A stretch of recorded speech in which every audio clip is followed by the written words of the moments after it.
अहम खबर आप तक पहुंचाएं कि इस्लामाबाद हाईकोर्ट में साइफर केस में बानी पीटीआई और शाह महमूद की अपीलों पर समाअत शुरू हो गई। इस्लामाबाद हाई कोर्ट के चीफ जस्टिस आमिर फारूक और जस्टिस मियां गुल हसन औरंगजेब अपीलों पर समाअत कर रहे हैं। मजीद जानते हैं डॉन न्यूज के नुमाइंदे उमर बर्नी से। उमर, अब तक की समाअत के हवाले से आगाह कीजिएगा।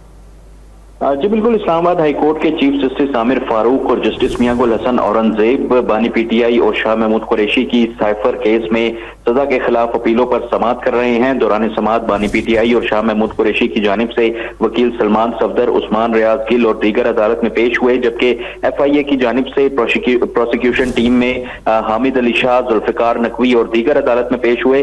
अदालती हुक्म पर एडवोकेट जनरल इस्लामाबाद और असिस्टेंट सुपरिटेंडेंट अडयाला जेल भी अदालत में मौजूद हैं। इस वक्त बानी पीटीआई के वकील सलमान सफदर जो हैं वो अपने दलाइल अदालत के गोश गुजार कर रहे हैं। उनकी जानिब से कहा गया कि जहां पर दलाइल छोड़े थे आज वहीं से दलाइल का आगाज करूंगा।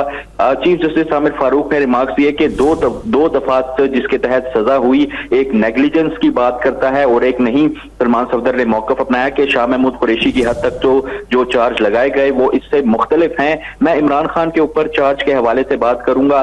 सलमान सफदर ने मौकफ अपनाया कि साइफर साबिक प्रिंसिपल सेक्रेटरी आजम खान ने वसूल किया तो जिम्मेदारी भी उन पर बनती थी। कहा भी गया कि प्रिंसिपल सेक्रेटरी ने साइफर की कॉपी वापस नहीं की। प्रिंसिपल सेक्रेटरी आजम खान ने तो कहा है कि मैंने इमरान खान। बहुत शुक्रिया उमर मेहताब बर्नी अपडेट करने के लिए।